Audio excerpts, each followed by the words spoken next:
2841 কোটি টাকার একটা অধিকতর উন্নয়ন প্রকল্প এসেছে, যে প্রকল্পের আওতায় ছাত্রীদের জন্য 5টা হল এবং ছাত্রদের জন্য 5টা হল, মোট 10টা হল নির্মাণ হবে। মাতৃত্বকালীন ছুটি, এই মাতৃত্বকালীন ছুটি ইতিমধ্যে সিন্ডিকেট অ্যাপ্রুভ হয়েছে এবং খুব দ্রুত সময়ের মধ্যে এটা বাস্তবায়ন আপনারা দেখতে পাবেন। টিএসসিতে নাগরিক সেবা কেন্দ্র হয়েছে, যে নাগরিক সেবা কেন্দ্রে শিক্ষার্থীরা এখন টিএসসিতে গিয়ে তার পাসপোর্ট থেকে শুরু করে যত নাগরিক সেবা দরকার সেই সেবাগুলো তারা নিতে পারবে।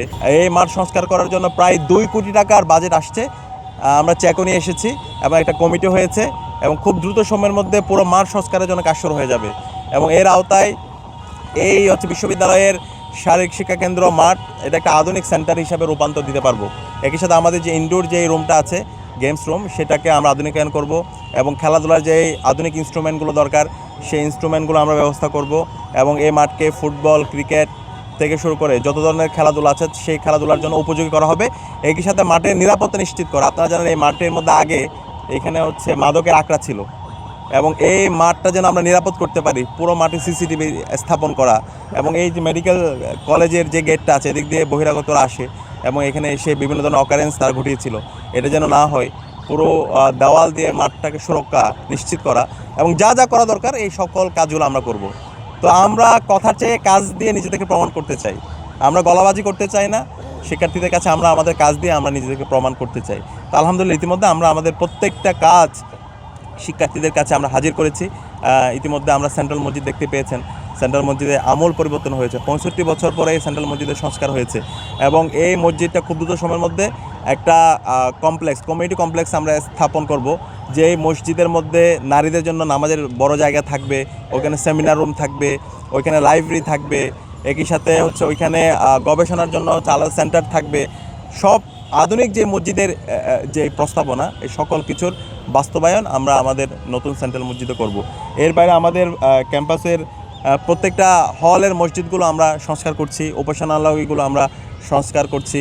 আমাদের বিশ্ববিদ্যালয়ের মেডিকেল সেন্টার, যেটাকে আগে নাফা সেন্টার বলা হতো, সেই মেডিকেল সেন্টারের আমূল পরিবর্তন হয়েছে। এর পাশাপাশি আমাদের টিএসসিতে নাগরিক সেবা কেন্দ্র হয়েছে, যে নাগরিক সেবা কেন্দ্রে শিক্ষার্থীরা এখন টিএসসিতে গিয়ে তার পাসপোর্ট থেকে শুরু করে যত নাগরিক সেবা দরকার সেই সেবাগুলো তারা নিতে পারবে। এবং সবচেয়ে বড় কাজ হচ্ছে বিশ্ববিদ্যালয়ে 2841 কোটি টাকার একটা অধিকতর উন্নয়ন প্রকল্প এসেছে, যে প্রকল্পের আওতায় ছাত্রীদের জন্য 5টা হল এবং ছাত্রদের জন্য 5টা হল, মোট 10টা হল নির্মাণ হবে। এবং এই হল নির্মাণের কাজ ইতিমধ্যে ড্রাফট করার জন্য বাজেট দিয়ে দেওয়া হয়েছে এবং খুব দ্রুত সময়ের মধ্যে হল নির্মাণের কাজ শুরু হবে।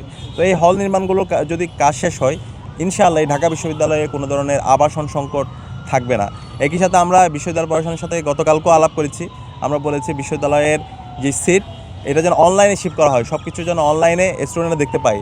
ফার্স্ট ইয়ার শিক্ষার্থীরা এসে সে কয় নাম্বার রুমে থাকবে সেটা অনলাইনের মধ্যে ওয়েবসাইটের মধ্যে দিয়ে দেওয়া হবে এবং তার যেদিন ছাত্রত্ব শেষ হবে সেদিনেই আবার নতুন একজনকে অ্যালটমেন্ট দিয়ে দেওয়া হবে। তো এই ধরনের ট্রান্সপারেন্সি যদি আমরা ইনশিওর করতে পারি, তাহলে আগের মতো হল কেন্দ্রিক যেই আমরা আদুবাইয়ের আস্তানা দেখতে পেয়েছি সেটা আমরা এখন আর দেখতে পাবো না। আগে দেখা গেছে আপনার অনার্স মাস্টার শেষ হওয়ার পরে চাকরি না পাওয়ার আগ পর্যন্ত হলে থেকে যেত, অথবা কেউ পলিটিক্স করে সেই পলিটিক্স শেষ পর্যন্ত সেই 7 বছর 8 বছর ধরে সে ক্যাম্পাসের মধ্যে হলের মধ্যে থেকে যেত। তো এখন আমরা জুলাই বিপ্লব পরবর্তী আগের ধারায় কেউ যদি রাজনীতি করতে চায় অথবা হলে থেকে যেতে চাই, সেই রাস্তা আমরা আর রাখবো না।